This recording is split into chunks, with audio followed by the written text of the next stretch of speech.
Paano mag-check ng sasakyan na parang isang professional? Kung Wow! nasa linya ka ng pagmamaneho o kung ang trabaho mo ay isang driver, dapat mo itong panoorin ng buo kung paano mag-check ng sasakyan na parang isang professional. Pag aakyat ka ng sasakyan, pagkaupo ay sabay start na kaagad sa ignition, ay yan ang wag na wag mong gagawin.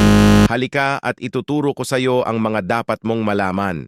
Ituturo ko sa inyo kung anong ibig sabihin ng salitang blow baggets and plus sa pag-check ng sasakyan. Sa letrang B, una, kinakailangan mo munang buksan ang compartment kung saan nakalagay ang iyong battery. Pangalawa, i-check mo ng mabuti ang iyong battery kung ito pa ba ay in good condition. Tapos on ito kapag ito ay naka-off, natural. Paano aandar yan? Sa letrang L. It's very obvious, L stands for lights. At hindi langis. Sino may sabi sa'yo na langis? Check mo ang lahat ng uri ng ilaw ng sasakyan kung ito pa ba ay gumagana normally. And O stands for oil. Kailangan mong i-check ang oil level ng iyong sasakyan kung ito ba ay nasa tamang level pa. At i-check mo na rin para sa mga posibleng oil leakage na maging dahilan ng pagkabawas ng iyong langis. W stands for water. Kailangan mo ring i-check ang iyong mga tubig ng iyong sasakyan. Katulad na lang ng water reservoir, water wiper, at kung kinakailangan ay pati na rin ang blades nito. B for brake. You must have to check the brake performance ng iyong sasakyan dahil isa ito sa pangunahing nagiging dahilan ng aksidente. Check mo ang ATF level, fluid, at anti-lock brake system. Next is A. The letter A stands for air. Kailangan mong i-check ang air pressure level ng iyong sasakyan at pati na rin ang air cooling system.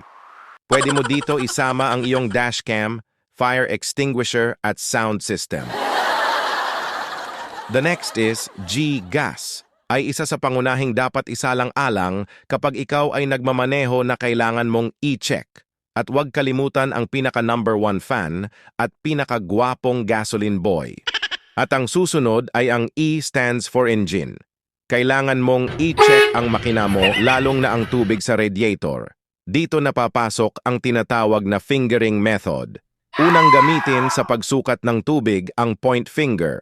Kapag di umabot ang basa, ibig sabihin niyan, kailangan mong gamitin ang second option, ang middle finger. Kapag hindi pa umubra, ay gamitan mo ng tatlo. Bukod sa radiator, ay isa rin sa kailangan i-check ay ang belt. Baka ito ay maluwag na dahil sa araw-araw na ginagamit. The next is T for tire. Kailangan din suriing mabuti ang iyong gulong. Baka ito ay may mga nakaapak na pako, tornilyo, at kung ano-ano pa. Suriin din kung nasa tama pa ba ang pressure ng hangin nito at kung baka ito ay manipis at kalbo na. The next one is S for steering wheel and seatbelt.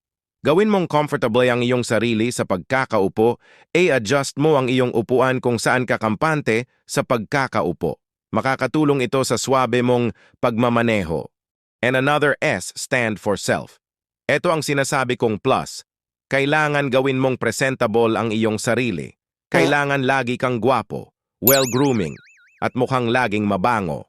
Kapag nagawa mo ang lahat ng nakita at mga narinig mo, ikaw ay matatawag na working like a pro. Sa pag-check pa lang, mukha ka ng isang professional. Yes! Now you can start your vehicle like a pro.